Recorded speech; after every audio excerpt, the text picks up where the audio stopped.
we're doing the promise there. All right, talk to her. She'll tell you the rest of the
Yeah, Chance people donated one. Yes.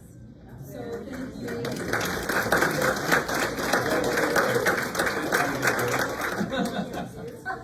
Cheryl, I don't know if you know, this is why we're going yesterday. You know, this is what we stand for. It's not mine. You can't vote for her. Michael, because he has done so much work for the library, he's always constantly doing our tech support, everything else. Michael had found these a couple of years ago at a garage sale. We were kind of fighting over the garage sale table, so they were on the garage sale, so then I snuck them out. Thank you.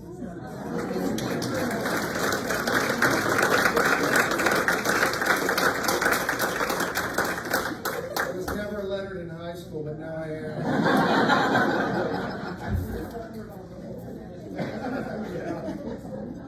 All right, we do have some giveaways, and these Michael is going to talk about. We also brought some giveaways.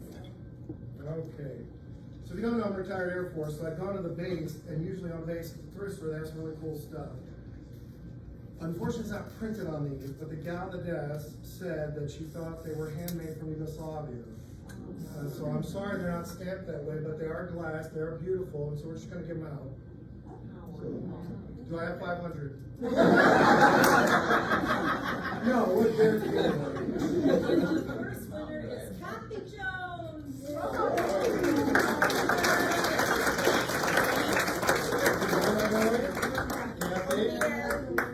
Take your choice. Which would you like? I take that one. Thank you. You're welcome. The Congratulations. second one is Mike Zach.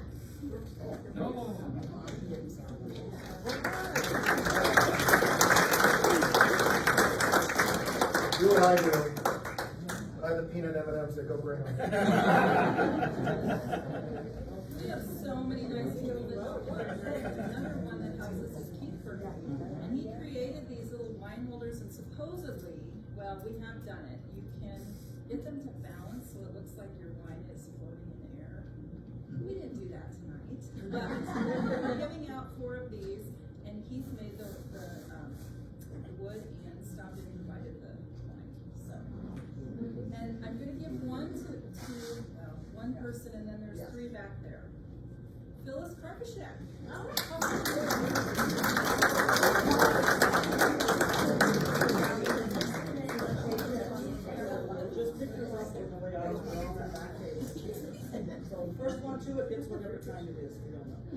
set it up so. Nancy Spiro gets one, and Teresa Dion gets one, Hey, all right. and Lucy Kula gets one.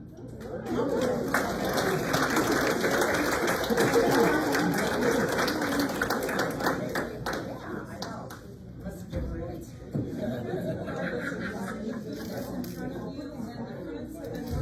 Today to put it all together, so please give them a hand.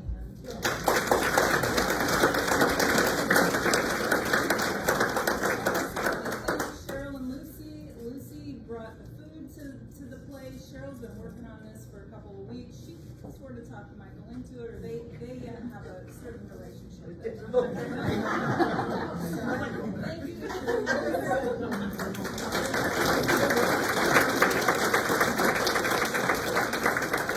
Thank you to all the Friends members who helped tonight, and some of you just jumped in because you saw we needed help, and that was awesome. So that's kind of the way it works for us. So where did our speaker? Okay. Where's the last? So, Okay, you want to just mention? Call of Nature Board. The boards are from my daughter's company. I'll just say most of the boards on the table are from my daughter's. I don't know if you've heard of Mary and Martha, but they're from there. So if you're ever interested in any of them, you can contact me at the library. But she sells these, and they're awesome boards. But yeah, so I just wanted to make that plug for my daughter, Melanie Colton. What's Melanie's last name? Colton. Colton. Thanks, Melanie. She made 2 trips to bring the board back.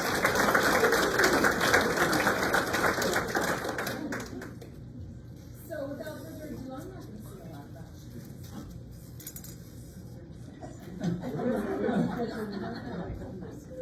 That's not true. I heard this afternoon, somebody said, I don't know how you're doing the show, you're not very talkative.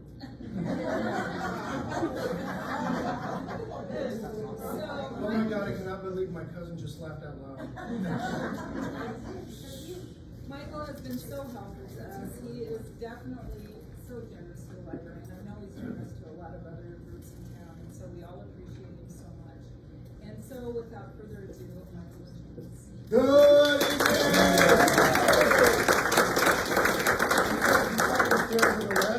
Some of you know me, know that I travel with several people, Deb Dinkelman, Joanne Luker, Susie Lou, and I was just laughing because I was watching Joanne with the bottle up, and like there were drops coming out. She'll wait till they all come out. Make those plugs while I can, man. So good evening. So we got a couple of disclaimers we have to get out of the way. We've got a lot of different people in the room, we have a lot of different backgrounds, so I have to say this to clear the air. One thing we can't do is we're not going to talk about any current news events because they're too volatile. So we're going to stay away from all that, politics, that kind of thing, religion, this kind of thing. However, drugs, rock and roll, and sex, open season. So, we're all adults in here. Everybody's an adult. We don't have any kids in here. If there's anybody under 40, raise your hand. I'm 56. I'll be 57 in May. So, I was just telling somebody earlier that I was really upset that I filled out a survey, and I'm no longer in the 45 to 54 category, the 55 and up category, which personally I think, excuse me for saying so, it sucks. It's bad enough knowing you're getting old until your grandparents and your parents make fun of you and they're like, one day you're going to be here and you'll be making notes, and I put them on my dash, sticky note, pick up string for comedy show. Stop at Family Dollar and get tape. And then I wound up at Menards somehow, I don't know, and Jackie Mushett called me, she goes, I know you're probably not awake, I know you're probably not out, you're probably not even on the road. I'm like, I'm at Menards. So anyway, so we're gonna get the ball rolling. So I have to clear that up. The second thing is, this is all for the library. David City is really fortunate that over the years, you've had ups and downs where David City had stores, you had Jack and Jill's, you had all kind of grocery stores and underground stores, and you had shopping centers and all this, shopping stores with clothing and everything. And then as time went on, of course, people kind of had their own cars and times changed. But it's nice to see that we have, a wonderful theater, the Thorpe Theater. We have Winfield's for small shows. We have a fantastic library. I was telling them the other day, and this is a true story, there's a thing called a Harvard 5-foot collection. A Harvard 5-foot collection is a 5-foot shelf space for books from 1919 by the president of Harvard University. I bought a collection. There's 55 books in the collection. It was almost impossible to find, and they ain't free. But I wanted that 5-foot shelf, and the only ones around were 1919. Otherwise, you're looking for piecemeal. So I'm at the library, and there's a cabinet. Who's the cabinet? Was it from Hruska? Yes. So there's a cabinet from Hruska, and on this, you can go look. On that shelf space is the complete collection of the Harvard Classic 5-foot shelf from book 1 to book 55, including the references, in pristine condition. So you're talking a few $1,000s worth of stuff. So it's like shocking what we have. I mean, you know, who would expect to find? I've been on eBay for months looking for that collection. I found a guy, I bought it, and then here I'm walking through the library, I'm like, you know. I should have just took him out now. I never, I'm just checking him out for the week. So we really are very fortunate that we do have a fantastic library, your grandkids, your kids, and because we get caught up too much in the story stuff. We've been telling stories for years. Anybody know where the first original stories come from? Don't worry, we'll get to the funny stuff. Just keep drinking wine. Anyway, who were the first storytellers? We'll do a little bit of trivia, then we'll get right to the guts of it. Cavemen. They wrote on walls, drew pictures, told stories. We go to the Egyptians with papyrus, hammering papyrus out and writing hieroglyphics on it. They still quite haven't figured out duck, duck, goose. So, all right, I was going to try it. I was going to put a feeler out there for it. I didn't say it was funny. Going forward, though, you have the Roman Empire, all of their stuff with writings and stories, and we continue to go forward with stories, but times have changed, right? In the turn of the century, we had books, we had hardcover, you've got the Gutenberg press, and we're knocking stuff out. But now, in the last 20 years, what are we doing? The kids with the tablets, the kids with their phones, they're on the PC. They're sitting at home listening to audio.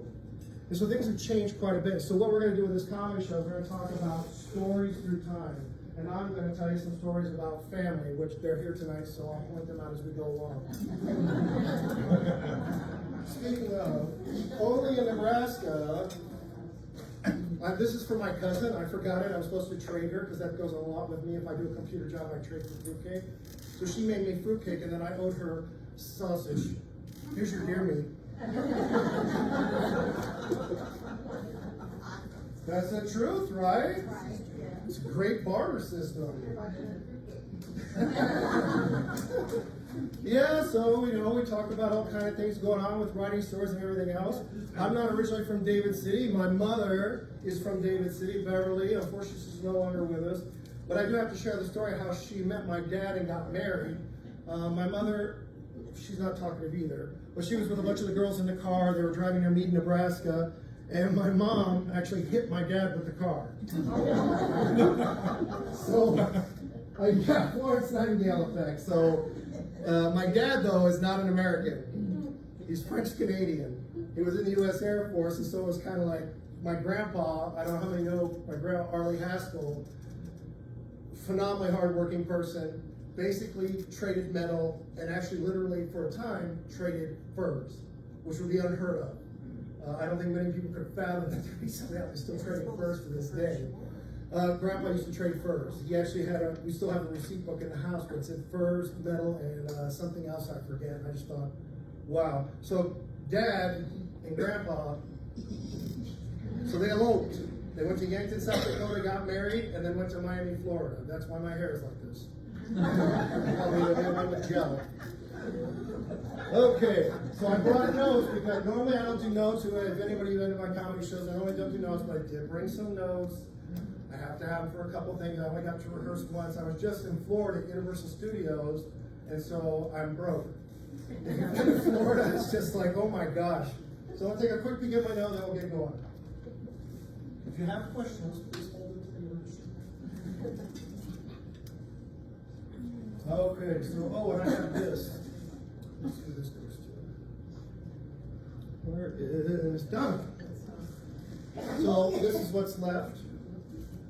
I don't know what happened to the rest of your husband, but that bone was found in the lake.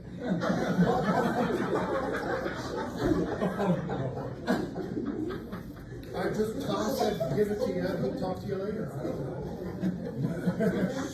If you have something to do with it, now's your chance to just quietly get up and go to the ladies' room. If it's all color, just, you know what, roll with me, it's all right. So we were talking about turn of the century stuff, so this is the truth here. Most of the stuff I'm gonna tell you is usually the truth. It'll be funny, but it's the truth. So my grandparents lived here in Nebraska. We lived in Miami, Florida. So in Florida, I had my own room. I had my own bathroom. We had a washer and dryer in the house. And nobody ever thought about it. We used to watch Little House on the Prairie. How many Little House on the Prairie fans? I know there's some younger people in the room, but anybody watch Little House on the Prairie? So it was a show about the 1880s and 1870s, growing up in the Midwest and farming and outhouses. And I can tell you right now, I have oil lamps. They were never, ever that bright. She'd turn the oil lamp up and, the whole room lit up. I have 5 of them. They never get that bright. So we're in Florida, we come to see our grandparents here in Nebraska, and it is like an alien world to us. You have all these sloped roofs and pine trees that stick you and prickly grass and people that keep saying, I suppose, and I'm like, it's supposed. There's a U and a P here missing. I suppose so, not I suppose so. And so we're going to do some outhouse comedy. So my grandparents, believe it or not, I was walking around the house, this is in the 70s. And as I'm walking around the house, it's about 9 o'clock at night, and I'm going to walk over here and open the door, and it's the pantry. And I go over here and open this door, and that's Grandma and Grandpa's bedroom. I go to this door, and it's the east porch. And what is with you all in your porches? Oh my gosh. East porch, south porch, west porch. Grandma got up and go sit on the east porch and watch the cars go by and try to get the tag number. Oh. That's a 5 plate. What are they doing out here? When you're kids, you're thinking, you're right, they're crazy. So, lo and behold, Grandpa sees me wandering through the house. He goes, what are you doing? I said, I'm looking for the bathroom. He goes, well, here, come here. We go to the north porch. I didn't even know what north was back then. I'm like, I just thought it was some name, like when you saw a tree and you went, tree. So I went to the north porch. He opened the door, he pointed out into the darkness, and I'm like, I'm not peeing in the woods. He goes, no, that's the bathroom. I'm like, I'm not peeing in the woods. And I shut the door, and I thought he was crazy, and I walked off. And he also used to call me Skipper Pete all the time, so it kind of cemented the whole crazy thing, because my name's Michael. I don't know where.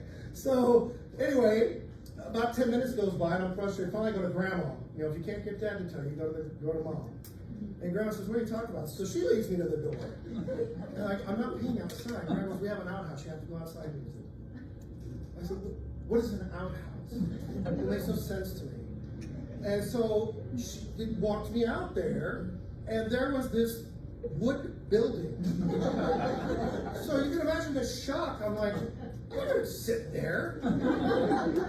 And she opened the door and it had a hook, and they had a glass window, which was really awkward. It wasn't even tinted. At least Florida would have been tinted for the sun. Yeah, actually my cousins would know. And I showed the door, and there was 2 holes basically, and carpet. And like some magazines. Luxury! If any of you don't know, we had a show for the church at the Aquinas, and every time this guy said luxury, I couldn't stop laughing. Because you'd say, we walked uphill both ways in the snow with a dog biting us. We bled all the way up the hill. We got to school. Our teacher used to beat the heck out of us, and then we had to walk home with the same. And then Jim would go, luxury.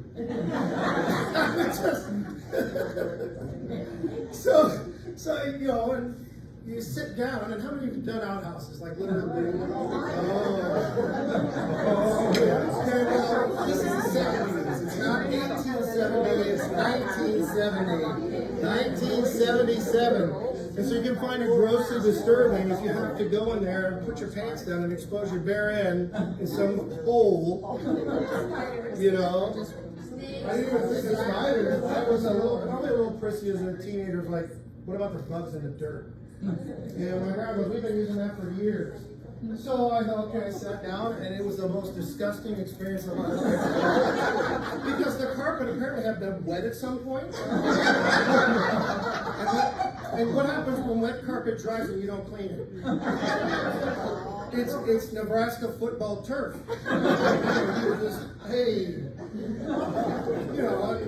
So I sat down, well then God bless my grandma, you know. So there's that window. Is everything all right? Okay? Normally a teen doesn't even want to be seen. Nude. The last thing a teen wants, especially a male teen, is to be like, okay, that was my grandma looking at me while I'm going to the bathroom. 10 minutes later, I'm reading the National Enquirer, trying to figure out where the toilet paper is. Two-headed snakes, a baby that died and was reborn in Africa, a child with 17 ears. Next page. Who's read the National Enquirer or the Star magazine? If you haven't read it, it was basically just full of nonsense. So Grandma comes out, he's like, what are you taking so long for, Skipper Pete? Why don't you just get done, get out of there? There's no toilet paper. Sure there is. No, Grandpa, there's not. There is no toilet paper in this house. You're holding it. So, I just, I thought, well, okay. One, the paper's not right. Call me crazy, it's not white. And it certainly doesn't feel comfortable. So I went ahead and used the toilet, but I always thought, you know what, so I went with the game plan, I used the magazine, it's all good, got out of there. And Grandpa had really a luxury kind of outhouse. You know, he attached the smoker to the outhouse. Probably the first one in the history of outhouses that you left, you smelled like summer sausage. Yeah, oh yeah, you come out here. All right, it's all good. Yeah. So you think Grandpa was a little nutsy until you hear that, and you're like, that's pretty clever. Until Grandma, she wasn't keen, so I think she put cookie dough in the window sometimes, and she came out smelling like an oatmeal cookie. Anyhow, are we bordering on crass or no? Any red flags here? No? All right, we'll keep going. The other thing is, we always thought that a three-holer, you probably had money, because you had like the large, the medium, and then the guest. Yeah, you had the guest. If the guest came over, you're like, here's the one to the right, because it's small, medium, and guest. But I have a relative that has 4. 4 holes. What do you think the 4th one's for? The dog. No. Anybody? It'd be a human being, I'll give you that much. Relative. In-laws. In-laws, you're on the right path. So if you have your small, your large, you got guests. Oh, who got that? Give Connie a hand, that's the truth. Because who built the outhouse? The husband did. She's not pooping where I'm pooping, she's on her own spot.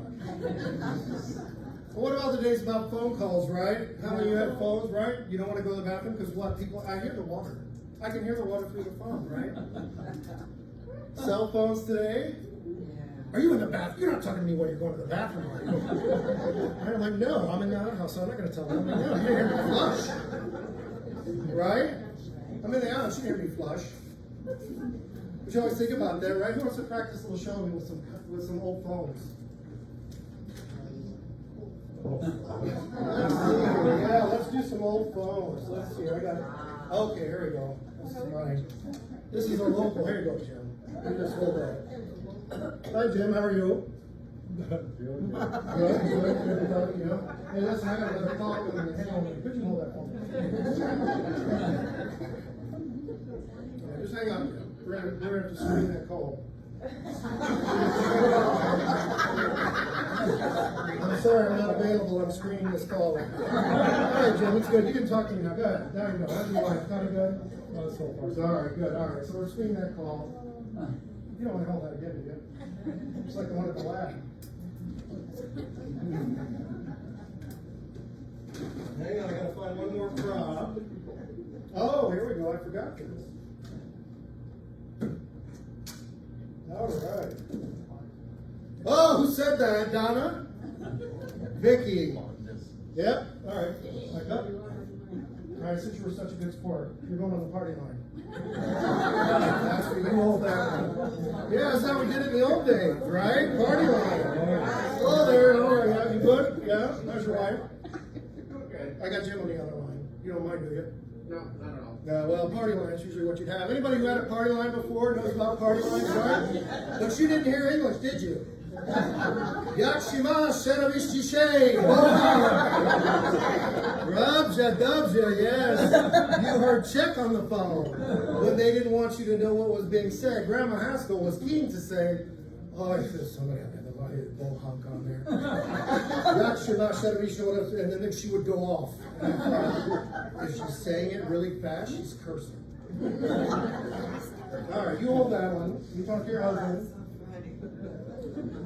All right, whoops.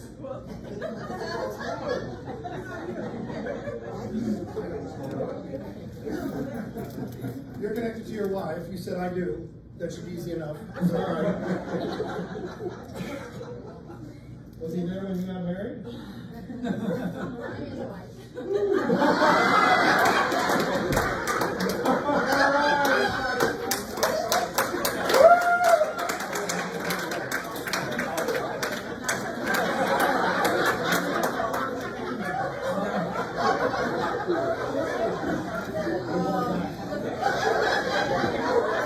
I'm screening that call. All right, Sharon, you take that one.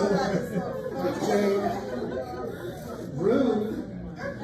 You could have just rolled with it. I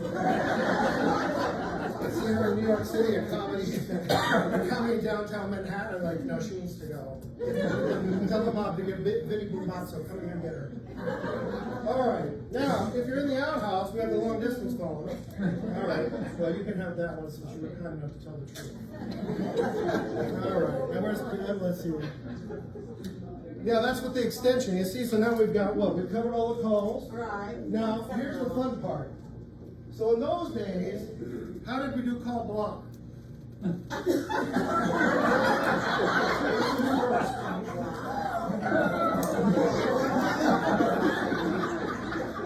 You want to do caller ID? You go to the door, you open the door, and you go, oh, that's Teresa Dion. I don't know.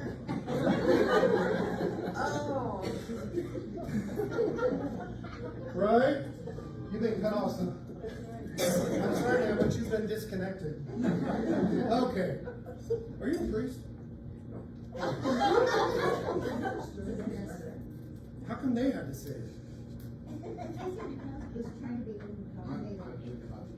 Oh. Shh. Out of the 60 of you, don't tell anybody.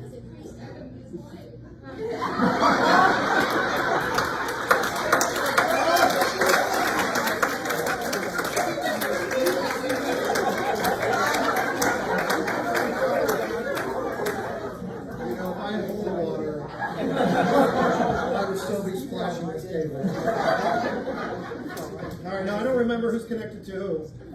So we've got our caller ID, we got our caller block, we got our call filter. Here, I'll get that thing. That was in the bottom. Right? Because this is how we did it in the old days, and if you're in the bathroom, you could just like, no, I'm not in it. Thank you for playing along. All right, anybody want some phones to take home? Nobody got straight all over the room. Lord, boy, have I been fronted.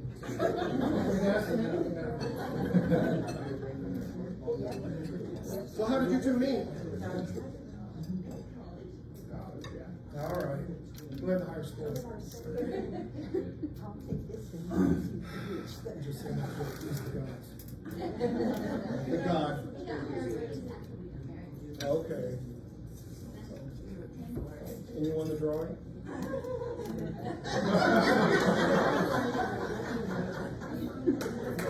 All right, thanks for playing along. There you go. They got it.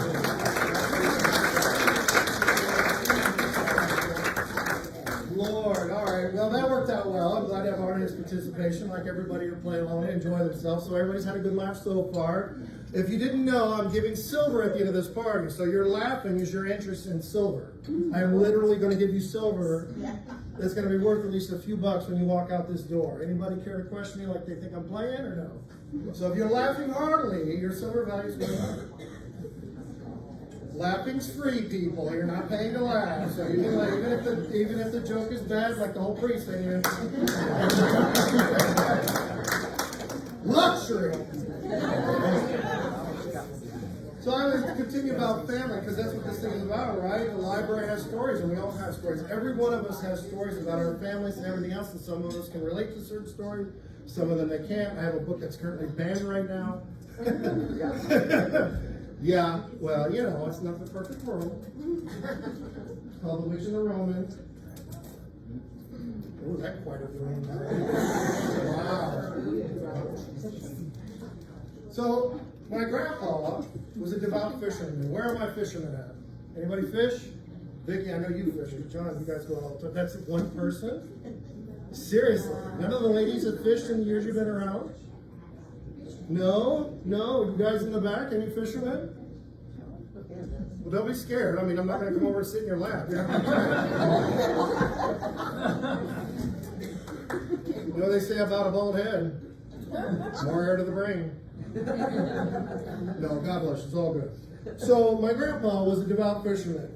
My grandpa took fishing as almost like a religious thing, where the night before he would prepare. And, you know, Florida, it's saltwater fishing, almost always. Here, it's freshwater fishing. So when I came here, again, I thought my grandpa was crazy. How many of you have gone to get worms from the ground yourself? What did you use? Spade? Anybody else? What? Okay, so now they know where I'm going. So a range, what they're talking about is my grandpa basically went in the shop, came out, and he had all these rods, all on an extension cord. And 5 a.m. in the morning, Grandpa says, we gotta get some more. He has a Folgers Crystals metal coffee cup. And he begins putting these spikes in the ground. And my grandma comes out, she's got kolaches, gives us kolaches. I'm looking at Grandpa's car, which at that time was a 55 Bel Air. I used to love to watch him shift because he'd always go from first to third about 6 miles an hour. You know, and if it didn't work, it was terrific because Grandpa was just going.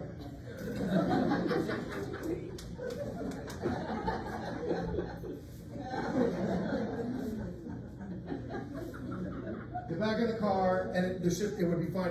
He could drive. He was also the same guy who would go downhill with the engine off, and then get halfway up the next hill and start the motor, and then go over. I can't do that with my new Jeep. I've tried to shut it off, and it just doesn't work that way. So Grandpa was a devout fisherman, so we would get these. That's the thing I thought. Where in the world am I going to run into somebody who sticks metal rods in the ground and the worms just come screaming out of the ground? My grandpa was keen. I mean, he had everything you could imagine for fishing. He had a tackle box. It was a 25-tier tackle box. It was mechanically operated. It was really cool. I mean, he'd get the extension cord and he had a little thing in the trunk. He'd plug it in and it looked like a stadium in Lincoln, you know. You know, it had everything. You know, it had lures on that side for the Dakotas, lures on that side for Minnesota, lures on this side for going to the ocean. It had a bait and tackle shop. It had a bathroom. It had a little building station. There was even a place to have dinner if you wanted. You could pull a little tarp out and sit down with a bench and picnic table. I mean, he had everything in this. Engine repair shop, fiberglass, you name it. He loved to fish. So he had little tolerance for mistakes.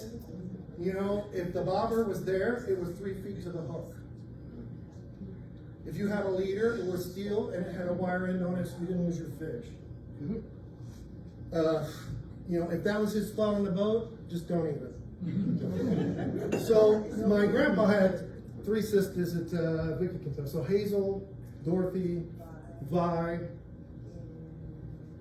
Grandpa had 3 sisters. 2 of them went fishing with him, Dorothy and Hazel. Hazel, I'm not going to talk about because there's people under 40. My Aunt Hazel, she's a lot of fun. So my Aunt Dorothy they went fishing with Grandpa. And so they're out on the boat, they go to Minnesota, and my grandpa, like I said, he is meticulous. You know, that's the spot, I don't need a fish finder, I've got my motor going, we're going to go out to the lake, we're going to get out here in the water, and that's it, that's the spot, stop. And they would stop, and my Aunt Dorothy knew my grandpa, and she put up with him for all those years, and she said, just grandpa, just deal with it. And then I dropped the anchor. And she had that anchor the whole time in her hands, just holding it, you know, like a Bible, just had it in her hands. They got out to the spot, he said, drop the anchor. And she dropped the anchor. They started fishing. Nice breeze, beautiful sunshine, probably 70 degrees out. And Grandpa starts to do this. Dorothy, did you drop that anchor? Yes. Well, it looks like we're moving. Arlie, you said drop the anchor. I dropped it when you told me. What'd you tie it to?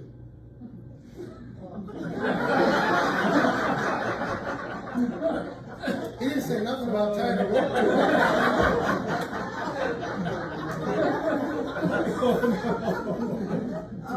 $38.65 later, it was hard. You want to talk about one angry 78-year-old? No one drops, hey, I can drop that anchor over the boat, let's go down the water, this I have a rope tied to it. It sounded like he'd been to a luncheon and nobody made him not. Lord have mercy. So, yeah, so he was a devout fisherman. One time we brought him to Florida to go fishing. You know, Florida, we have glass-bottom boats. We thought that'd be cool to take Grandpa on a glass-bottom boat. He'd love that. He could look down and see all the fish. For about an hour, he was in there dropping his lure down. It was just the saddest thing. And we were kids. We just thought it was funny. Heck, watching him go.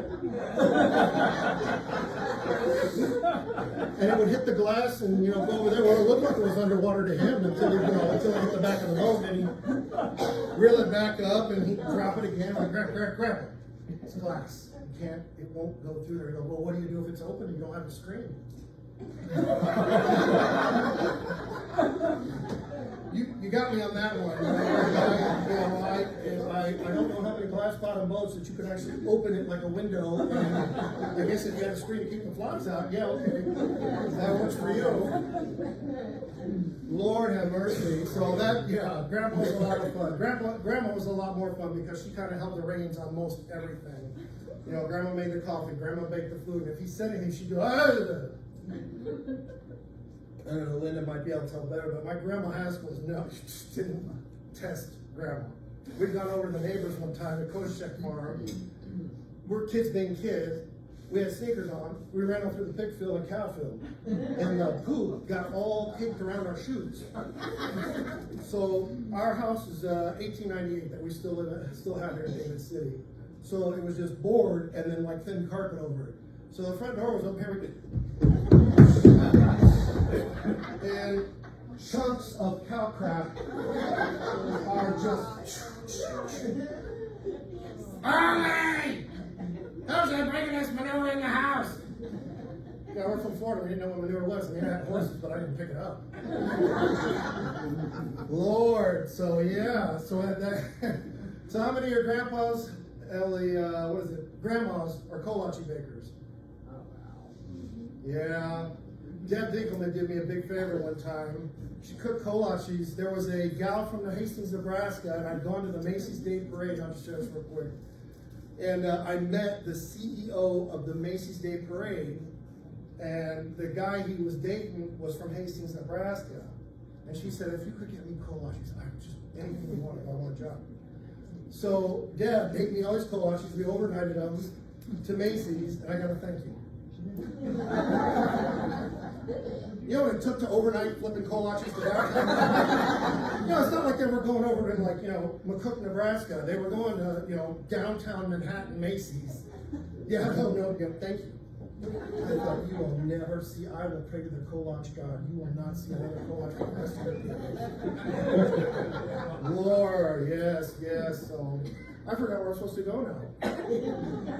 I took Ritalin before I came. It's supposed to help you remember, and stay focused. Lord, hang on, I'm sorry, let me see where I'm supposed to go next. Oh, no, I'm having fun. I'm not new, it's been a while. I haven't done a comedy show in a year or two. I mean, I've got Joanne and Susie I could start talking. Yeah, how many of you know that I travel with some people here? Like I've gone overseas with people. Yeah, if you don't know, we've gone to France, Germany, Italy, Netherlands, Switzerland. Yeah, Switzerland. Everyone has a memory attached to it that I'm like, stop. We're in the Louvre Museum, and I'm just going to share this real quick. I love Deb. My friends have been wonderful to me because they're very patient. And if I said, are you okay with going to do this? Okay, yeah, we trust you. Let's just go do it. So we're at the Louvre, and I see by my phone. Jim, stand up for a sec, please. So we're at the Louvre, and this is Deb. This is a Byzantine marble statue, 3,800 years old. And I walked in the room, and it was like two little school kids. Joanne was with her. Joanne saw me, she goes, they've been caught. And there's Deb with her arm around, with a sign right next to it. Do not touch. And I'm just beside myself because 10 minutes earlier, she was in the hallway, and she'll deny it to this day. We had rushed to go. I've been a little before, so I said, well, look, we gotta rush. We're gonna rush. Why? Well, we got to this room, and I went, ta-da! It was the Mona Lisa. Nobody was in the room. So I'm like, you guys, take your pictures. Well, Deb is like a precocious 9-year-old. Joanne and I are looking in this room, we're looking at the Mona Lisa. Deb goes out in the hallway. There's a Michelangelo in the hallway. Anybody know Michelangelo, the artist? Of course. 7 years spent painting a portrait of Saint John the Baptist, which nobody's ever really seen, but the portrait was undone. Guess who's there?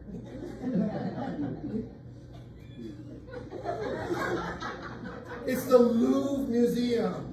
It's the most unbelievable museum on the planet. There's lasers. Haven't you seen the movies, like where thieves go in and they're like doing this, and up through the laser, and like ballet, trying to get through the security. Deb's got this 28-200 zoom that's like 3 feet long. Well, all of a sudden it's like, wait, la fille là-bas, wait, en fait. And I'm like, oh my God, something's going on. It's probably a terrorist. Joanne and I walk out of the room. They're after her. I didn't do anything. I was just trying to take a picture of the painting. I just got too close.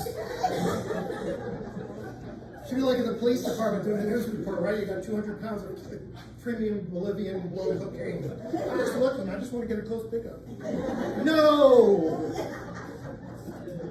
Lord. I mean, I'm as guilty. I did all kind of terrible things on the trip. We had like Susie lay down in front of a car, and we sent it to her daughter saying she'd been hit. The backstory was Susie had actually been hit by a car in Las Vegas the week before.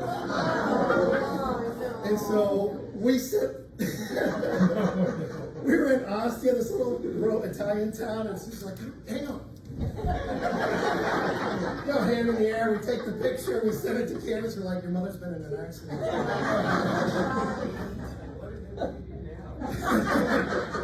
Oh yeah, if you want to have a good time on a trip, come with me. And I knew when I took them on the one trip, so speaking of storytelling, like we love stories, I make it a point, I'm into dry humor, so I knew if they were standing in the water for the sunset picture, and I said, back up, they'd get it. Right? I'm now knee-deep in the ocean. So there's people, and it's sunset, and I go, look, I can't get the picture, there's too many people, if you want to go to the right. Okay, we'll go to the right. Well, here comes another one. Why don't you just step and go back a little bit? Do you want this with the sunset here or over there? So I'm doing this whole production. About 10 minutes into it now, they're in their waist. Susie looks at me, and I'm not going to say the expletive. You little... You've been filming this whole time, and I'm like, so if you come on a trip with me, you have to be ready. I may do something. You're all welcome to come along. It's a lot of fun. You have a lot of good times, right? And traveling. Who's been to the airport in the last year? Taking a flight. Oh my gosh. I just got back Tuesday from Florida. I'd gone to Universal Studios with family. And even I'm taken by... Everything is monetized now. How many traveled in the 70s? Like Eastern Airlines, United when they existed, those, okay. So they used to board, if you didn't know, they never boarded by seat like that. They used to always board from the back of the aircraft, coming forward, so that you weren't climbing over each other. So they say rows and seats from 35 to 45. Those people got on, they put their stuff away, but they weren't climbing all over each other. Now, holy cow, you know, the guy, if he gets, in Omaha, he got like near the podium, and people are like, oh, shh. First off, he's not at the right gate for you. He's for another flight. I mean, I'm serious, like 18 people are like at the thing, you know. No, stop. You know, with their bags and their carry-ons, and I get a kick out of the carry-ons because Delta allows one carry-on, a small bag, and a laptop bag. What I see is a Bahama Mama sack that weighs about 35 pounds, obviously a carry-on that'll never fit in the overhead bin, and then her purse, which looks like, you know, another piece of luggage. They're all corralled up there. And if you don't notice this, everything's monetized on a flight now. All the seats come at a price. So from first class going back now, first class seats are this price. Delta Comfort Plus is this price. If you're sitting in an exit row, it costs more because it's got more leg room. If I was you, I would be sure if anybody had, like the plane crashes, just get your wallet out. You want out the door. You need to make a deposit. I got to pay this ticket back. I would charge people. I'm not, you know, I'd get them out. You know, I'd have to be, you know, un-Christ-like, but I'd be like, no, I need, you know, make a few bucks. Yeah, so that's the thing now. So everything's monetized. So you go up to the counter. Did you ever notice that the agent at the gate changes as the rows get called out? So first class, the guys are going, hi, welcome aboard, good morning. It's so good to have you on this flight to Orlando with us this morning. I hope you have a great flight. That carry-on should fit in the overhead bin. No problem. Is this your wife? Lovely, please, come on aboard. Then Delta Comfort Plus comes up, which is just behind first class. Hi, good morning, welcome aboard. Well, wait a minute, what happened to all that? The board fits and the sentences get shorter. By the time he got to main cabin, it was, just put your ticket there. Next. Well, Delta has basic economy. Anybody fly Delta? I fly Delta all the time. So their basic economy does not come with an overhead bin. So in the back of the plane, they emphasize it, not yours. So if you go to the very back of the plane, which on these newer planes, it's... Sorry. No, okay, fine. How far back does it go? Okay, all right, I'm here, okay. Oh my gosh, where's the rest of the plane at? And you know, he walked all the way to the back, but as they're greeting, I heard the guy go, basic economy, and these few people got on these four souls with them, and they're bringing their carry-ons. Who knows the word pink, the words pink tag? Anybody? That's Delta's new thing now, so I'm picking on Delta. So you go up with your carry-on, and they go, oh, sorry, there's no more overhead space for that. You're gonna have to check that. Well, I can't pay for it. Well, then we'll pink tag it. And they put a pink tag on it. Guess who gets to put it on the plane? You take it down the jetway, you hand it to the guy loading, he puts it on. When you exit the aircraft, you and the other poor schmoes stand there like this. Enjoy the flight. You were in first class. Enjoy it. Oh, they're good. And then the guy opens the door and gives you your bags. It's terrible. So that was so the flights have changed. The other thing is too, when you're going down the jetway, has anybody noticed the posters of all these people? Bora Bora, Kuala Lumpur. First off, there's no place called Bora Bora I checked. And there is no Kuala Lumpur I checked. Well, there is, but I'm never going. And it's always people who are smiling. They're always smiling in that picture. And she's wearing a bikini that only an anorexic could fit in. And there's no way that a person with any moral guidance could wear that and go out into public. And then, you know, the guys there, you know, or the cocktail.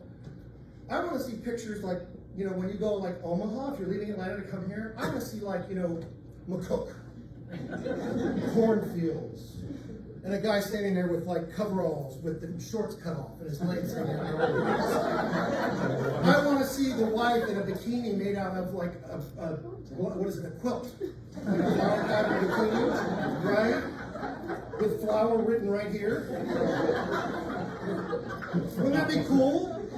Rather than those posters of like all these incredible destinations, like David City, right? There's only one east to west. I want to go there. right? Brainerd. Sun in the Fuzz, bar open, 11 to 6. Right? Comedy show. Friday night, 6:30, David City. Be there, be square.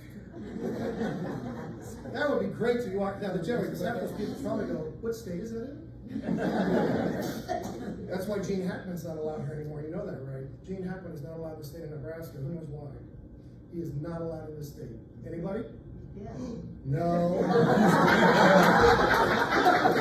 If you were on Family Feud and there were 60 points, you would get 45. Anybody know why Gene Hackman is not allowed here? Who's seen the movie Unforgiven? Clint Eastwood, Gene Hackman? Anybody Unforgiven? Do you know what he said in the movie? He said, I thought I was dead too, only I found out I woke and I was in Nebraska. Boo! Get up! Go on, shoot! Yeah, so he's not. So if you see Gene Hackman, so we're ropers. We need to go up to him, tap him on the shoulder, and go, no, get out of here. Johnny Carson, stay. Oh, Lord. Who has the water? I had water for me. Sorry, I need a water break. Water break. Anybody want to drink water with me? Yeah. Cheers. Cheers. Over the lips, over the gums. Watch out, stomach. Here it comes.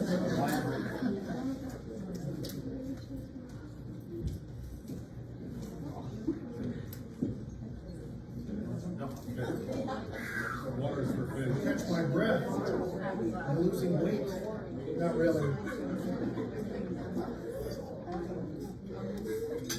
All right, how's everybody doing? Everybody need any wine? Anybody need any wine? Is this a great party? Oh, we need wine? Okay, hang on. What's your name? What's her name? What's her name? Sandy? Sandy? You're Sandy. Okay. Are you a patron of the library? Well, I have a card. And you know Jackie Marchette? This is her little studio. You do?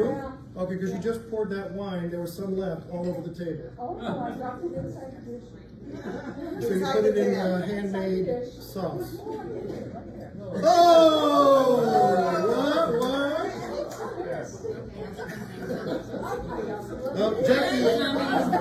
Jackie spilled.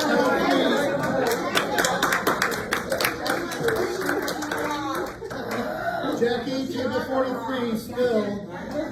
I want comments for something like Sandy. I am not going to gossip. You didn't hear this from me.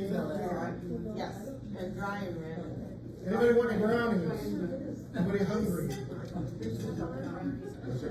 Now, Sandy, I'm actually kidding. It's just for the fun.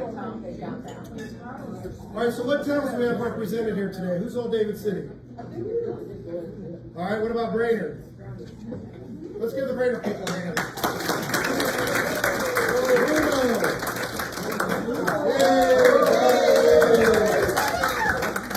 Abby, roast beef at Abby's place. Abby, anybody Abby? Lachance. Lachance. Great. Where are my prig people? Anybody? Uh-oh, we're starting back zero. This is here. Lord. Bellwood, hey! Lincoln, Nebraska. Lincoln, you got Lincoln, Nebraska. Thank you for coming all the way up here. You're getting some silver. She's getting silver. She's getting more than she's own. Honey, I got a JFK for you. All right, well, surprise, Nebraska. Anybody surprised? Yay! All right, is there any city I didn't call? Rising City! Anybody else? Columbus? What town is that? Oh, Columbus! I thought she said Wampus. I was like, Sandy having another drink. Is there somebody? Okay. Columbus, Nebraska. All right. Y'all know I'm doing some magic tonight too, right? We're doing some magic. Yeah, it's my first time. I remember that Father Holmes, was it? Stole my axe, so I had to change things up. We're gonna do some card tricks. I I'm new to that too, so we're gonna do some card tricks. It's worth $20 if you don't mess me up. All right, so I'm gonna get my stuff out. We're gonna start doing some stuff. The cards are not marked. And I got big cards because I can't see. Hey, relax. You wear glasses? Oh.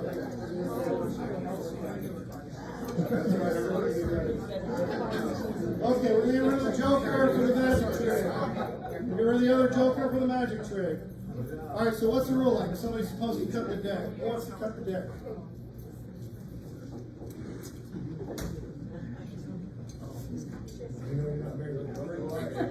I know, pass it.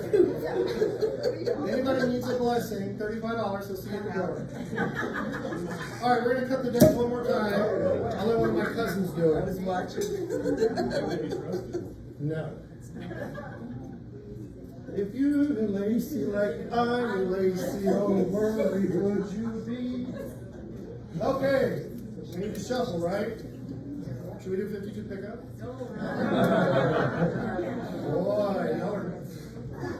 Alright, let me see if I can do this here. Hang on. I used to be able to do this in school. I was drunk then. Oh, right. Who hasn't had a drink before you were 18? Take your picture. You got caught with caught.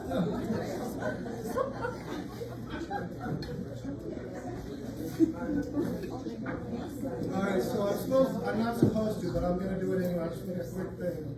So you know we have an election coming up, right? Yeah. Vote well. Try to watch my step.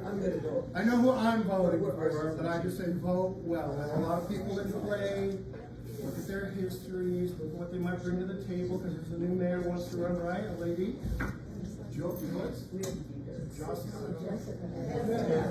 Jessica, I was in the jail. And then, who else? Jancy was running. She gives you a free pizza for your vote. You didn't hear that from me because I'm not one to gossip. Tom's currently in the audience running for sheriff. I have to thank Tom because I got caught with 2 plastic bags full of white powder. After I left the airport, thank you very much. I made it through flipping TSA security, but not through Butler County Sheriff's Office. Tom vouched for me. It was not a kilo of Bolivian blow from South America. It was just baby powder. I just don't like it in the bottle. Thank you, Tom. I'll remember you when the election time comes up. Sometimes the check clears. All right. No, everybody's it's all in good fun. It's all in good fun. If you hear something offensive and you truly are offended, wait till everybody leaves. Come find me and say, Michael, I don't think that was very nice, or I don't really appreciate what you did. We'll get it worked out. I'll feel like I did it out. Would you like a free appetizer? Right? Okay. Dun, dun, dun. Okay. No, they're not. Okay.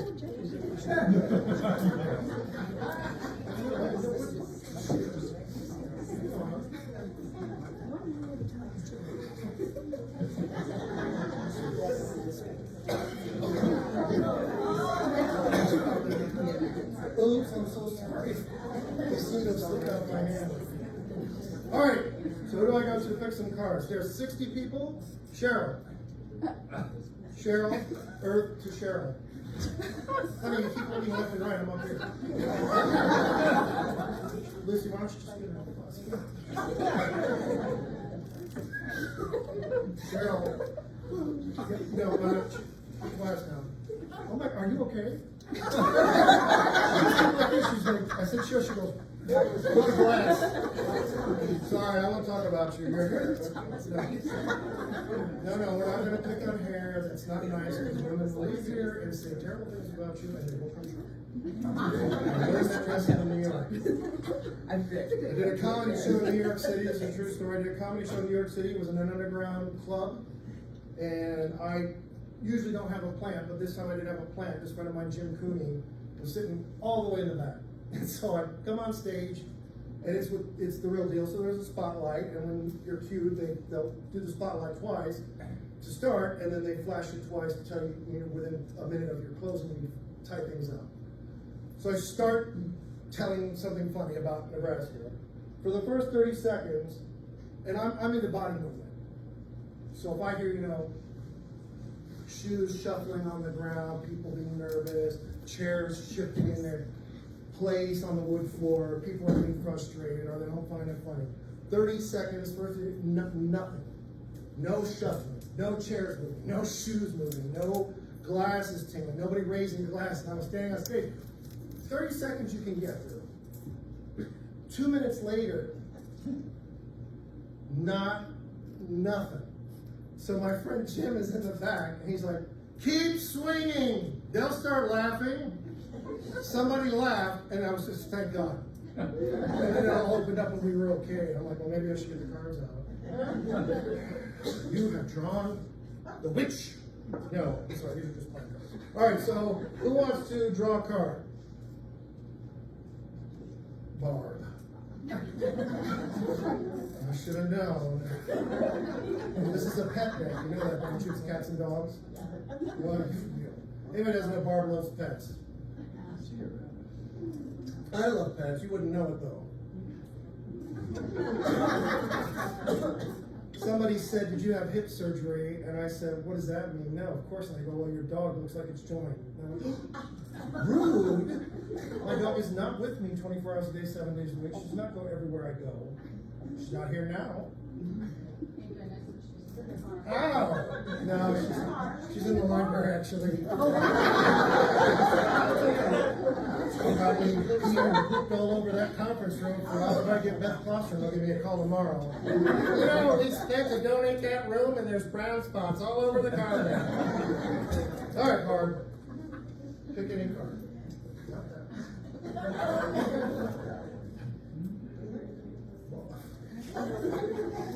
One moment.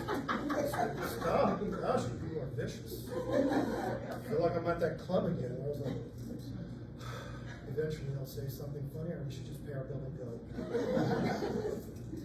All right, Barb, you ready? All right, they're slippery. Well, I don't know what.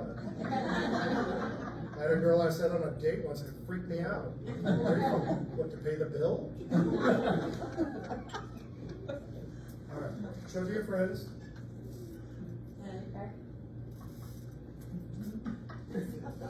Okay, now I'm going to give the deck. That's right. Oh. Well, I was trying to do the alphabet. L, V, D. Oh, sorry. Who got that? Oh.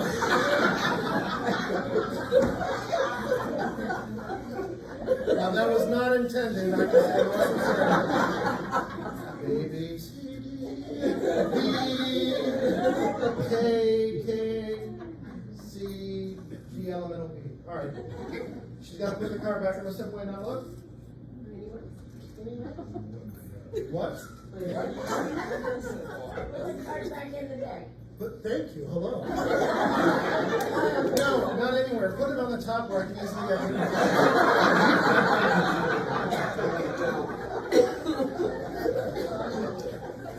Look on the driving test. The guy goes, "Did you pass?" No. You did not pass. Where do I start? No, you didn't hear me. You didn't pass. All right, ready? We're gonna pick the card. Let me get my papers ready because this goes with it. Hang on. That one. That one. All right, first we have to practice this. All right, let me do this first. All right, I forgot about this. All right, this is green. Green? Everybody got that? Green? Green. And this one is red. Sweet. All right. You know, they do that at the VA.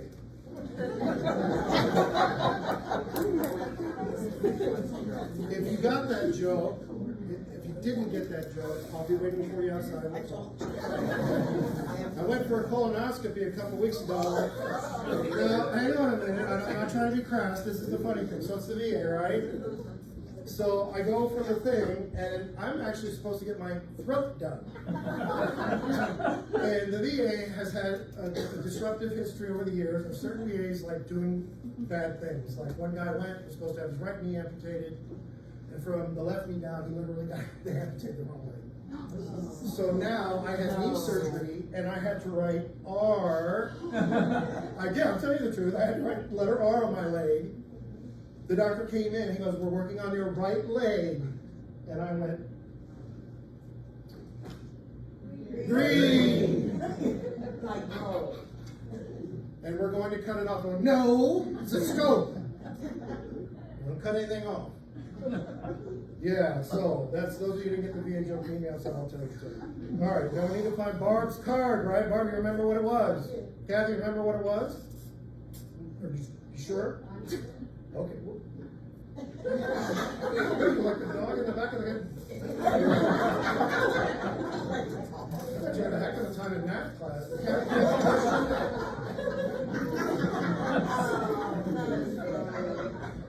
All right, I'm sure it's Steve. I'll take it in the VA. Donna, you remember the card? You do? Rob, well, you weren't going to move your head where you're afraid. Vicki? The card? We could use complete sentences. So I want a subject, I want a pronoun, a subject, a verb. And we don't have to use pronouns, he, she, I, he. Linda? Yes, I do remember the card. See, she knew that. Lacey, honey, what's that with you? I remember the card as well.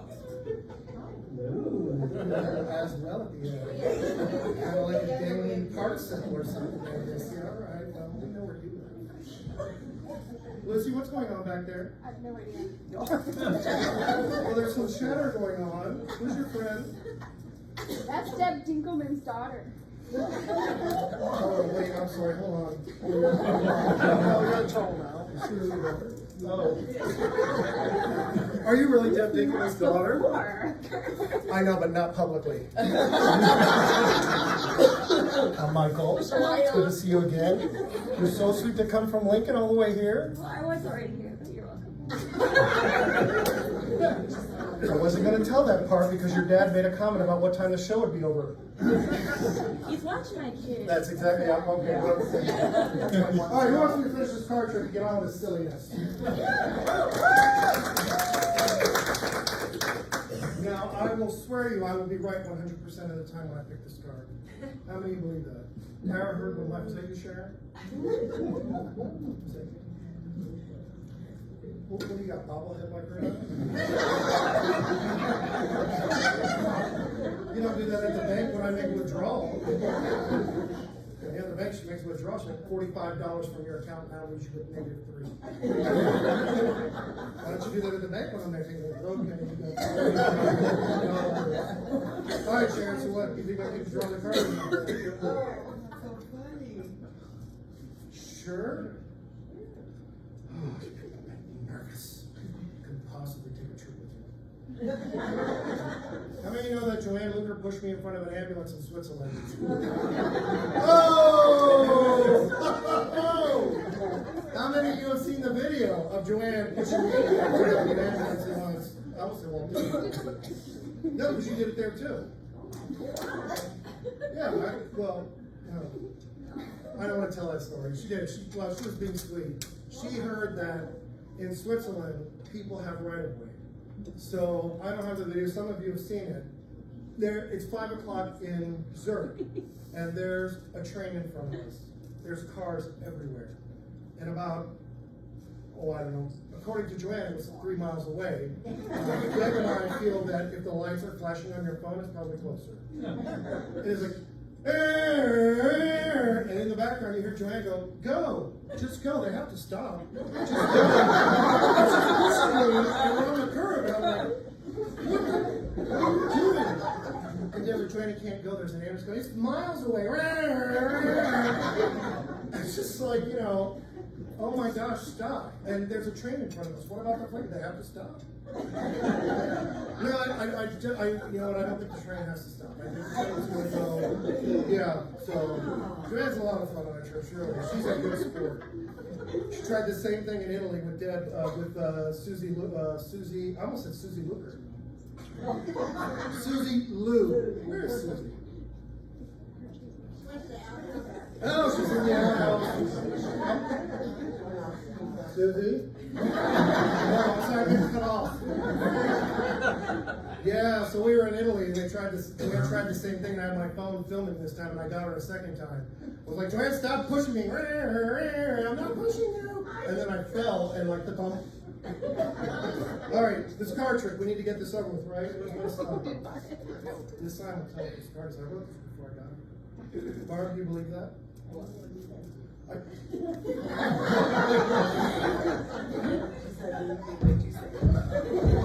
Turn your hearing aid up.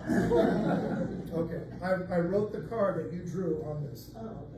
Well, I wrote your response on this. All right, everybody with me? I wrote your response on this paper.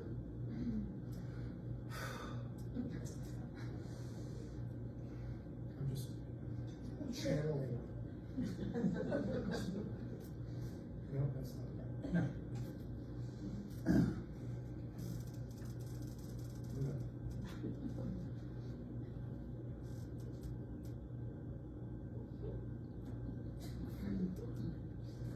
Aha!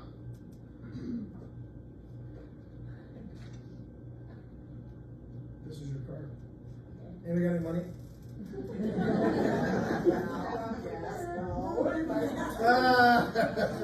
It's always the blood relatives that hit below the belt. She wants to borrow the 45 that I promised to Sharon at the bank when I'm $3 over $2. Now, your response I've already written down. Do you believe that?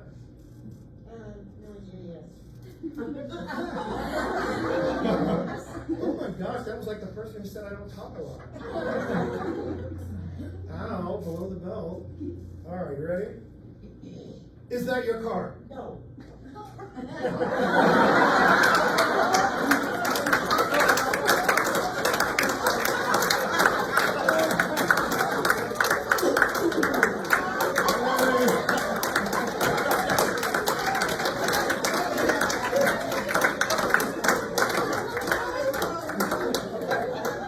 You got your $15 worth out of this part.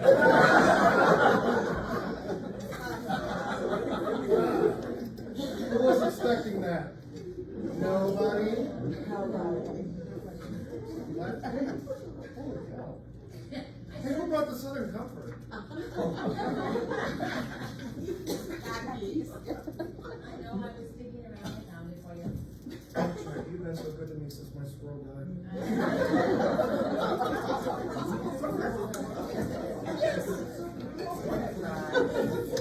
All right.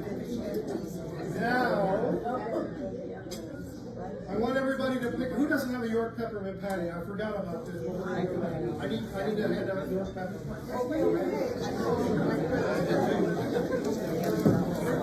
I need a hand of milk. There's nobody. I bought 200 of these things. So, who needs York peppermint patty? You got yours ready to go? You're gonna show me. I got more. You don't have to hide. It's okay. Literally, I have 200 of these York peppermint patties. Everyone keep a few, take some home. But you need one right now, unwrapped in your hand. Trust me.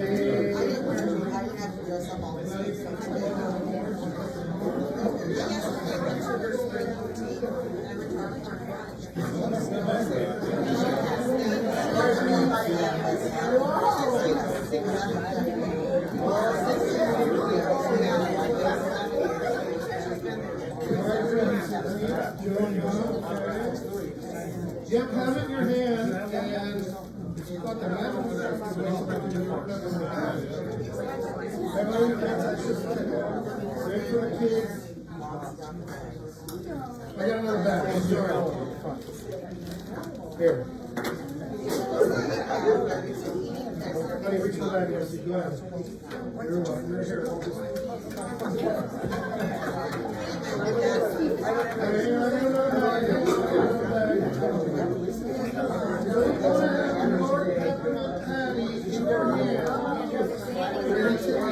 Some of you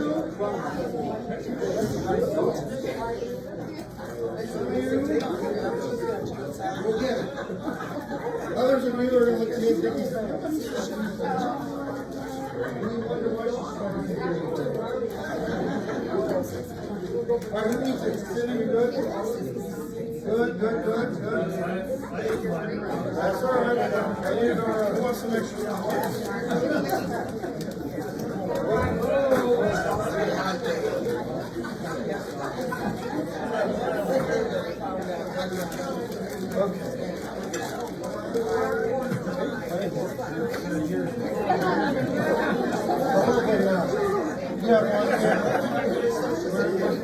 You're absolutely correct. Well, good here today.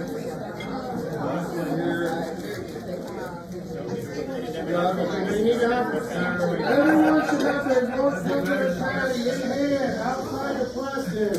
Who needs one? Who needs anybody else? What extra? No, wait, I need one.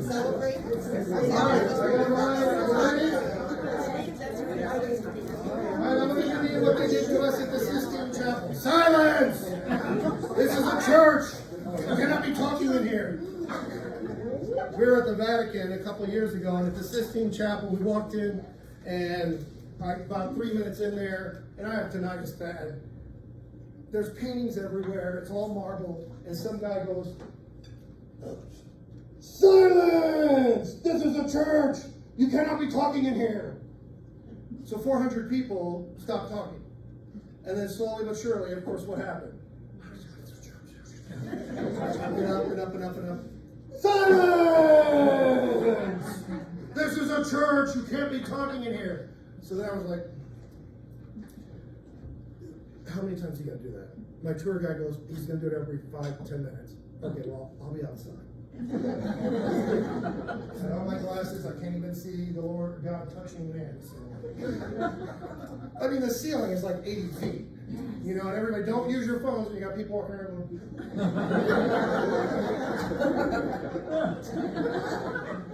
Deb, she wasn't there. But had Deb been there, it would have been one of these.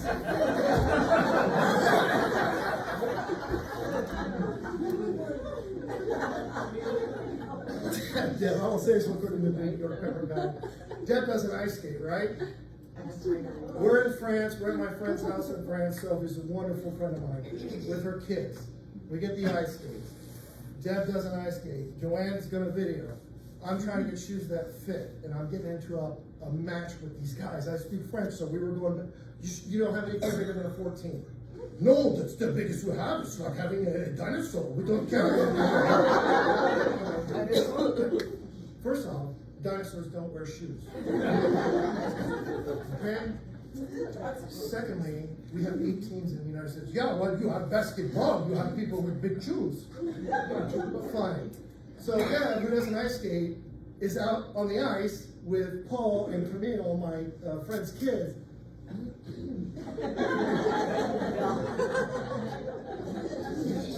And it's like Swan Lake by Tchaikovsky.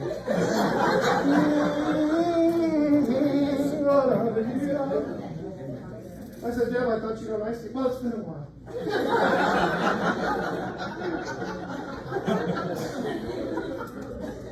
She came around from the left, backwards. God's on a shoot, right along, like inches from the rail. All you could hear was the ice from her skate. It was dark, so I don't remember. All right, who's ready for your peppermint patty moment? Who thinks you have an idea what I'm going to do? Nobody? No, your trophy's in the other box. Those of you who laughed heartily, I've got silver for you. Oh, yeah, I wasn't kidding. So, repeat after me. When I eat a York peppermint patty. When I eat a York peppermint patty.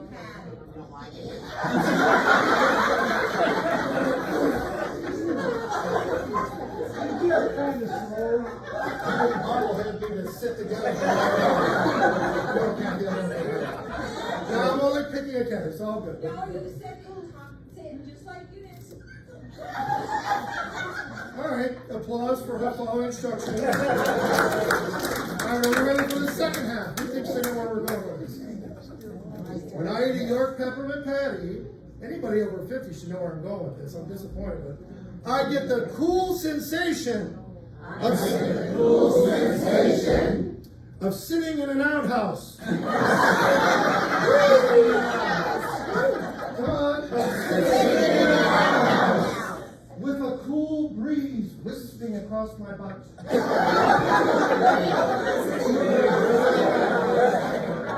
Oh my gosh, our language teacher, there'd be like P's and C's.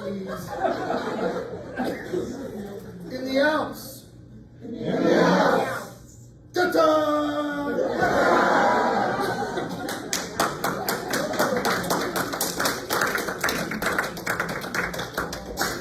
We have one last trick. We're going to saw somebody in half. I watched it on a YouTube video with this TV show, Kiss Makes. I don't know, it might work. Where's my lovely assistant, Susie? Can somebody help me clear the table, please? Hang on, let me. Never waste the drink. Susie! Ta-da!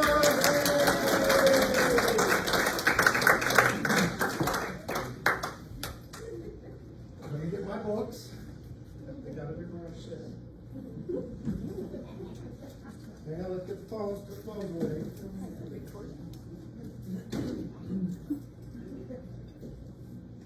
Screening those phone calls. Can I have this?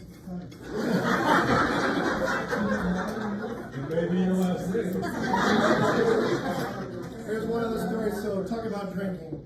So, I had a lot of Delta Sky miles. So, I flew first class going to Paris. Joanna and Susie were in the back. And Delta Comfort Plus, not back. So, they're like right behind me. About 11:20 p.m. We've had dinner. We've had drinks. It's late. I'm going to bed. It's a 9-hour flight. Mr. Lachance, do you know anybody in the back? I go, yeah, I know 2 old gals back there. The grandmas. I said, yeah. I go, you have an extra bottle of wine? They want to know if they can have it. And I literally got my phone out and I went, it's 11:20. Well, they've got wings on and they put them on upside down. And basically they're back there having a good time.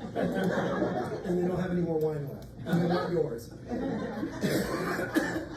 And so she took you get somebody a couple of bottles, they took my bottle and gave it to them. And they drank through the night, back there singing and carrying on like 2 old Irish women. So if you come with me on a trip, you need to drink. You need to be willing to push somebody in front of an ambulance. You need to know we're practical jokers, and we might have you step back into the Mediterranean Ocean and just keep going. You can always say, no. Is everybody having a good time?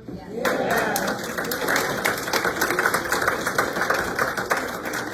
I'm glad. The big thing about this is to keep in mind is the library. Kay, Lucy, Cheryl. Lucy puts on movies for the kids. Denise, all are working at the library. Probably not for a lot of money. It's not like it's $22 an hour, but to make sure that it's open, to make sure the books are in their proper orders. Anybody ever cataloged books before? You know what a nightmare it is to pay right the numbers, the letters, and assign the book to where it's got to go, whether it's action or adventure, what age group. Lucy puts on movies once a week. Once a month. Once a month. And she's got a great audience. A bunch of little kids come and they watch movies at the library. The library pays for the movies and pays for the popcorn for them, so your kids are not out, maybe getting into trouble, maybe not, I don't know. But the fact is the library does a lot for everybody. I know for a fact there's a bunch of older guys that come in the morning. They get the paper, they sit by the fireplace, they read. I won't say his name, Dale Kirkman, but I I'm not one to gossip, so you got that for me. You know, so there's a lot of great things the library does, and so I said, what do you know, we're willing to pay $15, come have a laugh, have some wine, and have some food, and leave with a portion of your money back in your pocket that will earn money, which is a very strange thing, because y'all are probably still like, what is he talking about? I'm gonna get you, don't you worry. This is another Grandpa Haskell thing. My cousins probably have an idea. Vicky, you do? All right, Linda? Lacey, I don't know if you would though. That's all right. You weren't back in school. She's a nurse. Just don't ever let her.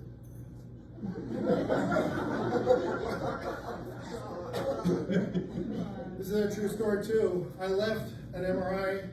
I had to have, I want to say Cobra. No, you don't get Cobra. COVID. No, not.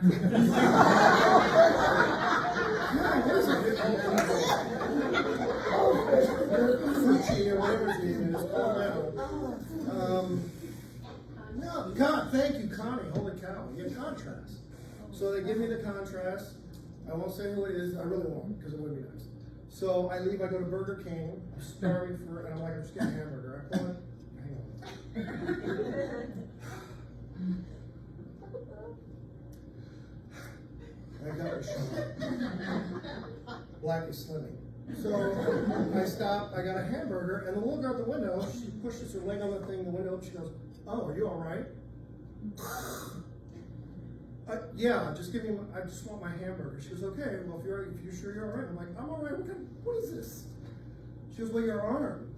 So I look, and the needle and the tube is still in my arm, and I'm bleeding down my arm from a vein.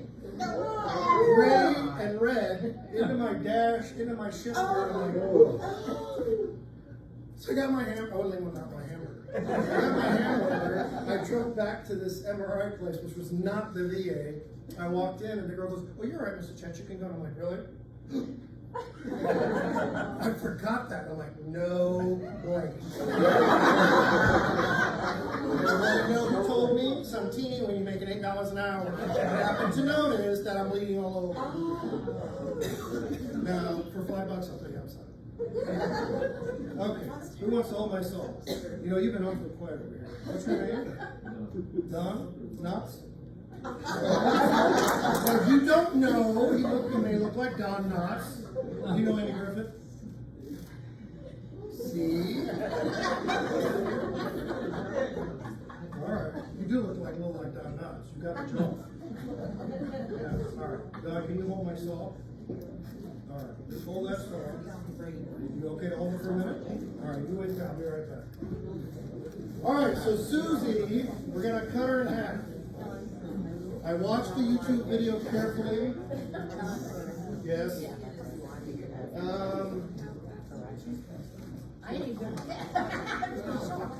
Okay, I need 2 assistants, preferably tall, or half tall. All right, come on. What was your name again, please? Reagan? Miss Reagan, would you please come? Your husband is a fine man. I don't know if you thought, you were in charge, nobody had to know. Let's go. Okay, you can hold that. It's just right there. Okay. I don't know, I didn't pay for that. How about this? How about you lay down? Where lay down? Just lay down. Halfway on top.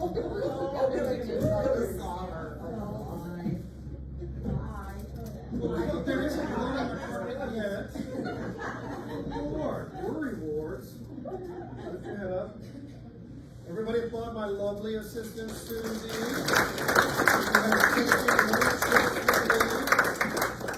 Let's open this up so we can cut. Okay, yeah, it's all right. Sorry. All right.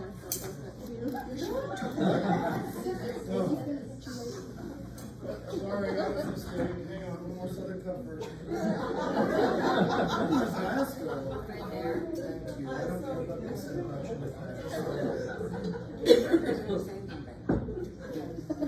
All right. Oh boy. Over the lips, over the gums.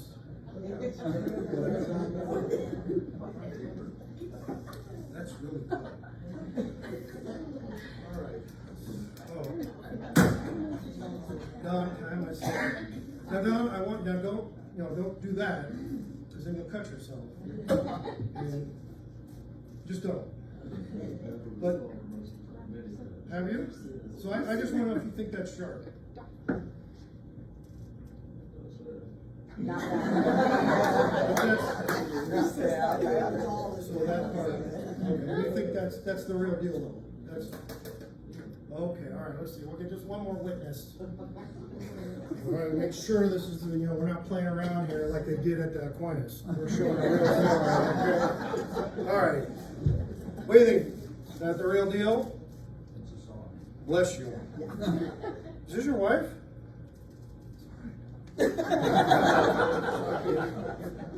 All right, it's all in good fun. It's all in good fun.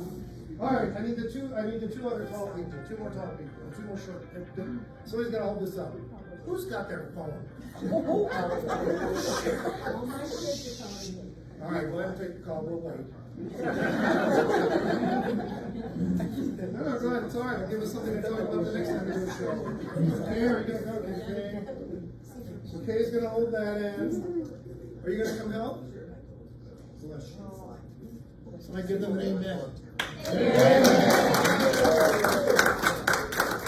You should charge for that. I did a benefit somewhere else, and I'm like, amen. You get 3 amens if you do auction, you'll pay money. So here it was free. All right.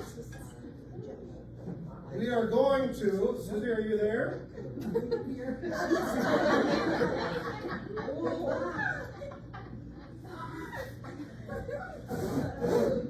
I'm just checking. Susie. Bye, Sue. Are your hips really that big?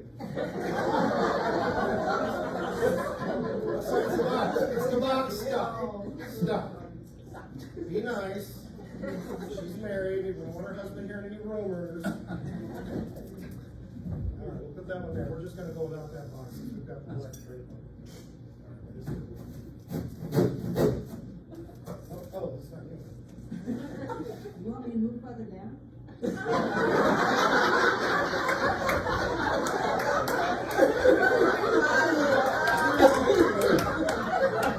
have literally done comics, this is guys on so I've done shows in Miami, Atlanta, and Eddie's Attic, the Comedy Club in New York City, Manhattan, Therapy in New York City, Manhattan, and never have I had audience members go, do you want me to move down? I couldn't be married to him if he was a priest. Everybody usually laughs and then they don't make it personal, but here it's like, no, Michael, we have to make it, we know you. Get your pronouns right, get your titles right. Are you ready? All right. Now, I have to say some magical words, even though I don't really believe in magic, but we're going to say the words, right? I'm going to pick something innocuous. Verbally, but not magically. Everybody ready? Yes. All right, so we want to do this. We want to take a deep breath. Who's on CPAP? Well, I didn't look. I don't want you passing out. Connie's not here to work. I don't know. She may look at Blue Cross Blue Shield before she gives you a hand. So, okay, well, don't tell me, you don't have to tell me you're on CPAP. If you feel dizzy, nauseous, like you're going to vomit or anything, just, hand up. I mean, unless you pass out, then your hand's up. All right, ready? Big breath.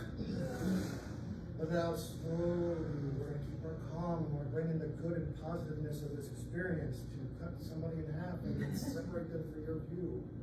All right, I'm placing the saw on her abdomen.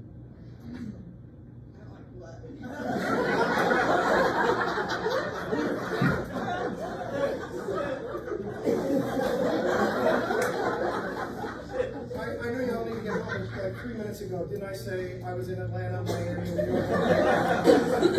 Say things or involve themselves. You don't like blood. You really don't. I think you're my wife, Parshevsky. Well, just in case, I don't want something really to happen. I mean, I'm being serious now. If you want to have a seat, it's okay. We'll get somebody else up. I just won't look. Okay. I mean, I'm not saying what's going to happen because I don't know. The whole thing, I can just sit right here with the curtain and then you can clap and then go.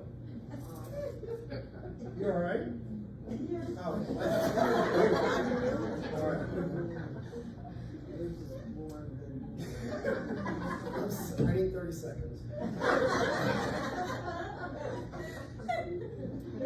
Okay, now when I say, I don't want you to lower it, I want you just to let go of it, this black thing. Just let it go. So we're gonna try one. 1, 2, 3.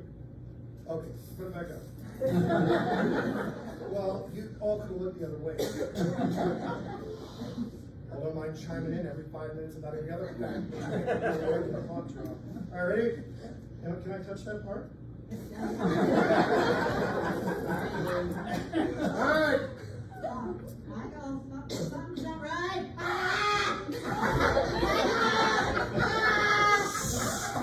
Stop crying, little baby. Jump.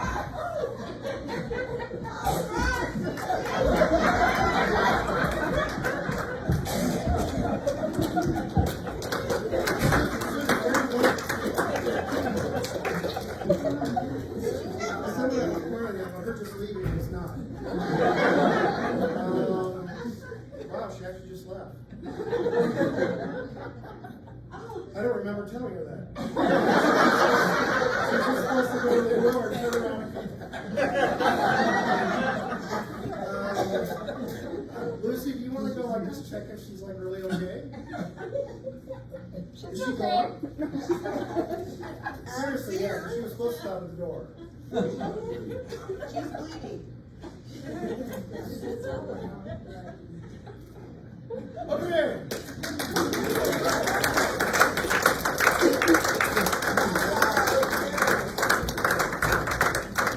I'm honestly beside myself. She was not supposed to leave. She was supposed to go to the door and stop. That was the act. That was the laugh. But She's gonna want you dead. maybe she's on her way to work. They call her dead on arrival. Yay!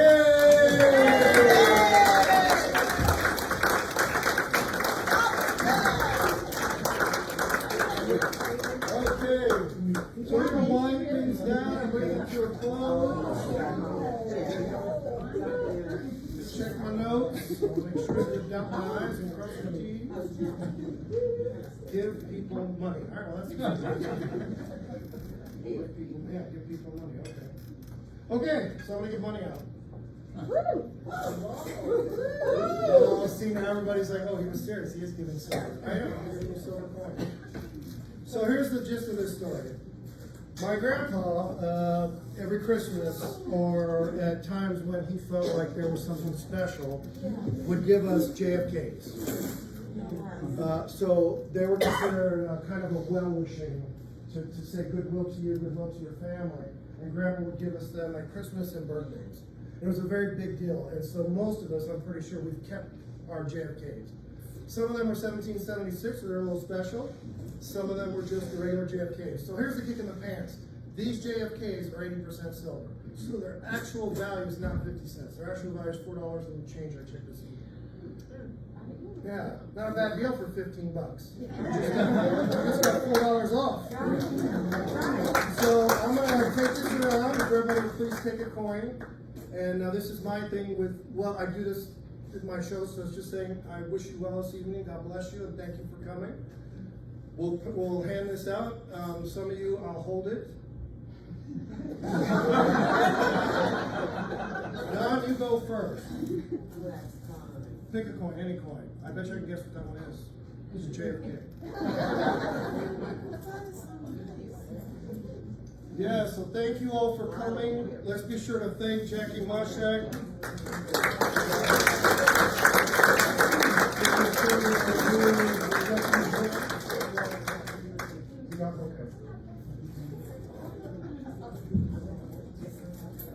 Yeah, please. Yeah. Jim, Connie. Thank you. So the coins are coming around. If everybody would take one, please. I'm going to let that just be a thing. You already know I built the library. I told you I'm grateful you all could come this evening. Thank you very much. I hope you had a good time. Yeah.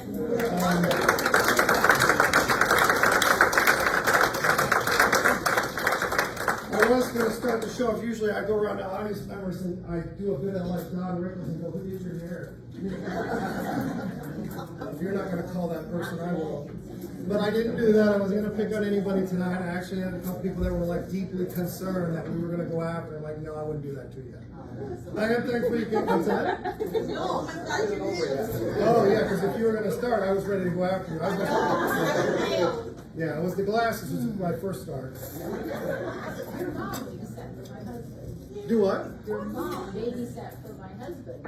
Oh, okay. Well, thank you for sharing And that. he always said, you know, the Haskins don't have running water in their house. No, that's true. We did not, my grandparents did not have running water in their house through the 70s and into the early 80s. Yeah. My grandma had a hand pump in the sink when we came in 77. And they had wood burning stuff and people thought we were lying. I'm like, I'm not lying. My grandma has a hand pump in her house. And they're like, that went the way of the dodo in 1940s. I don't know why they never changed. But you would go in the house and grandma had in the sink in the kitchen, and then out back in the morning she would take a pail and go and pump water. To take a bath, we had an oil burning furnace on the north porch, and there were 2 burners, and we did like you saw back in the day, where we put the buckets and heated the water. The oldest got to bathe first, and whoever was the youngest got to cold water. Did you go and come here every year? We came here every other year. My dad used to work for Eastern Airlines. That's why I know so much about the seating thing. And we traveled for free. We used to wear jackets and everything. I flew just a week ago. Came back Tuesday. You know how cold it was, right? Yeah. Gal comes out of baggage claim. She's got short shorts on, flip flops, and like a thing around her neck for a pillow, and no jacket. Never back in. They would have never let her on the plane. So I'm disappointed with some of that. That's a personal thing, but yeah, we came up here about every year. We were here before Epley had terminals. We used to have to get off the steps and get on the steps of the plane. My aunt, back in those days, my aunt would be at the door, like at the door with the tarmac. And of course she was an alcoholic, but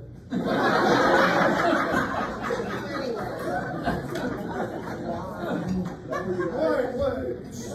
I'm an alcoholic.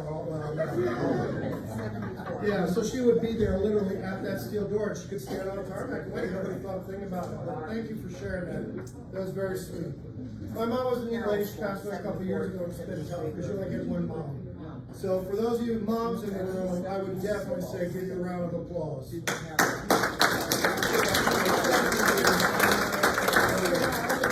There is no tougher job. Anybody goes 9 to 5, listen to your boss, and you cut your wood, and you work at the job, whatever job you have as a guy. But I feel like a mom's job just never, it's just unbelievable thing. You know, come home, cook food, deal with the kids, deal with your husband, do the chores around the house, and you know it's tough. So, but we applaud everybody, husbands too. Right, Jim? Jim's a number 1 on my list. He had me laughing. I had to put the newspaper up at the variety show. But his expression, so somebody was at the variety show says, so this person said they weren't going to say something. And I said, okay, then we won't do it. And Jim, we all agreed. We sat, so Jim sat here, this Jim sat to my left, and I sat down. And this person goes, back in the day, and they just started what we said we weren't going to do, and I looked at him, he looked at me, his expression was worth its weight in gold. And he looked out of the office, couldn't see anyone, I go, just go with it, until we heard the word luxury. Anyway, all right, so that's all I have for you. I'm You were the grateful. greatest.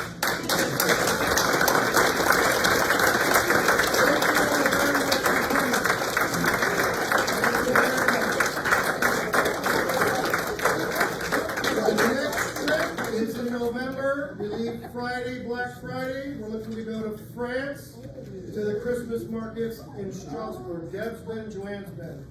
If you'd like to go, you think you want to go, fine. I'm not a tour guide. I'll just be happy to take you if you want to go. Now they're going to call me after this and go, why did you do that? All right, that's it. You guys want to take any, ladies, gentlemen, if you want to take any food home, if you want to take your wine home, please, thank you.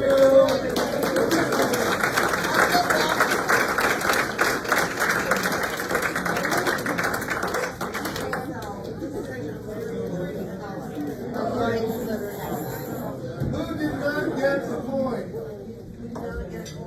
Who has somebody in need that can get this coin and cheer them up? Sick kid? Oh, yes. Anybody? Anybody know anybody who, if you gave them a coin and told them the story, cheer them up? Michelle, your children. Are you giving them an extra coin?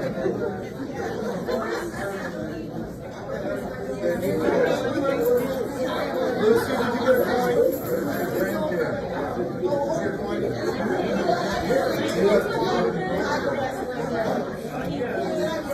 It's a well-wishing thing. Show them take an extra.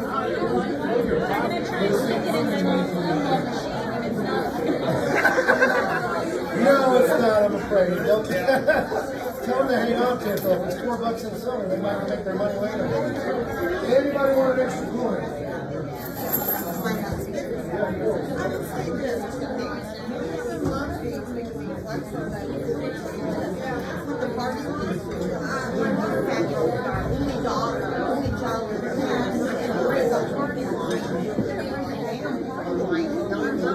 Just say, excuse me, I think I'm having a baby. Can you please hang up? You're back on. My water bag broke. What do I do? Please, yes, no, I'm serious. Thank you for coming. Yeah. Where's he at?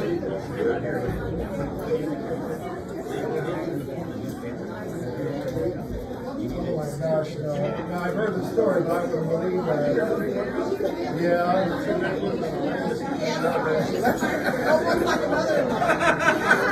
I haven't heard that, but we'll have that for the next time we come. Thank you for coming. All I heard say is a party line. That's not right. Party line. I want to say party line. No, and then Cindy, take an extra point. I got you. All right, yes, Lucy. Thank you. You okay to, are you going out on your own? Oh, yeah. Okay, all right.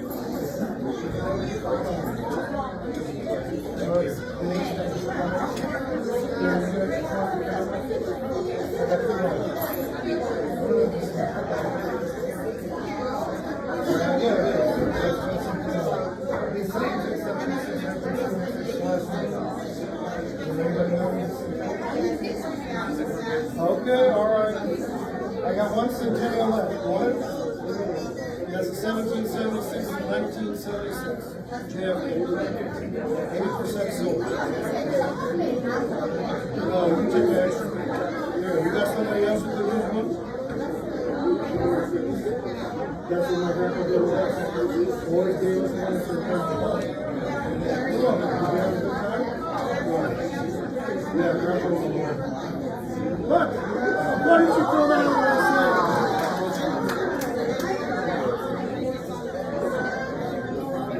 Oh, okay, well, thank you for coming.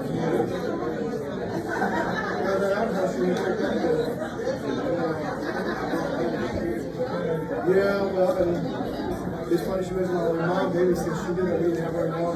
It's not for years. It was 81. Then the family kind of got ticked off and said, let her come.